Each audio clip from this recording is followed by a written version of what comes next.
উফ, যা গরম পড়েছে না, এই গরম তো থাকাই যাচ্ছে না। মানে পা থেকে মাথা অব্দি ঘাম যাওয়ার আগে মাঝখানে শুকিয়ে যাচ্ছে। মানে মারাত্মক লেভেলের গরম। এক কাজ করে না, এসিটা একটু সোলাই করে দে। ও সরি, আমি তো ভুলেই গেছি যে তোদের ঘরে এসি নেই। আসলে আমাদের তো মানে এসিতেই থাকা অভ্যাস না। সবসময় উঠতে বসতে খেতে বাথরুম যেতে সবসময় আমাদের এসি। এসিতেই আমরা থাকি, তো বাইরে সেরকম বেরোনোর পর না সহ্য হয় না। দেখ কি পরিমাণ শুধু ঘাম দিচ্ছে। মানে এখন তো ভাবছি বোধহয় রাস্তাতে বেরোলেও একটা এসিতে করেই যেতে হবে, এসি গাড়িতেই চলাচল করতে হবে। মানে এসি ছাড়া তো আমরা থাকতেই পারি না। কি তোমাদের গরম লাগে না গো? তোমরা কিভাবে এসি ছাড়া থাকো গো? আমি এসি ছাড়া কিছুই করতে পারি না। বাবা তো বলছে পরের বছর বাথরুমেও এসি বসিয়ে দেবে।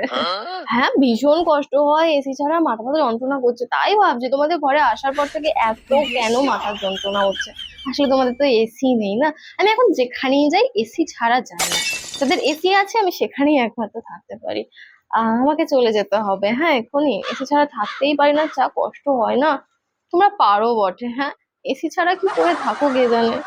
আরে আমাদের বাড়ির বেড়ালটাও তো এসি ছাড়া থাকতে পারে না। তোমরা কি করে থাকো বলো তো? সে যাই হোক। হ্যাঁ, সবার তো আর সমান হয় না ব্যাপারটা।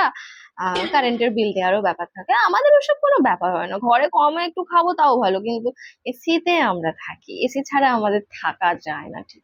এসিটা মাস্ট, বুঝলে তো। আর কি বলবো বলো, তোমরাও পারলে একটা এসি টেসি লাগিয়ে নাও, কি করে যে থাকো। চলো আসি, আমাকে গিয়ে আবার এসিতে ঢুকতে হবে, যা গরম তোমাদের ঘরে। উফ, আমার বিড়ালটাকে আনলে সেও তো মরে যেত পুরো। কি গরম, আসি গো।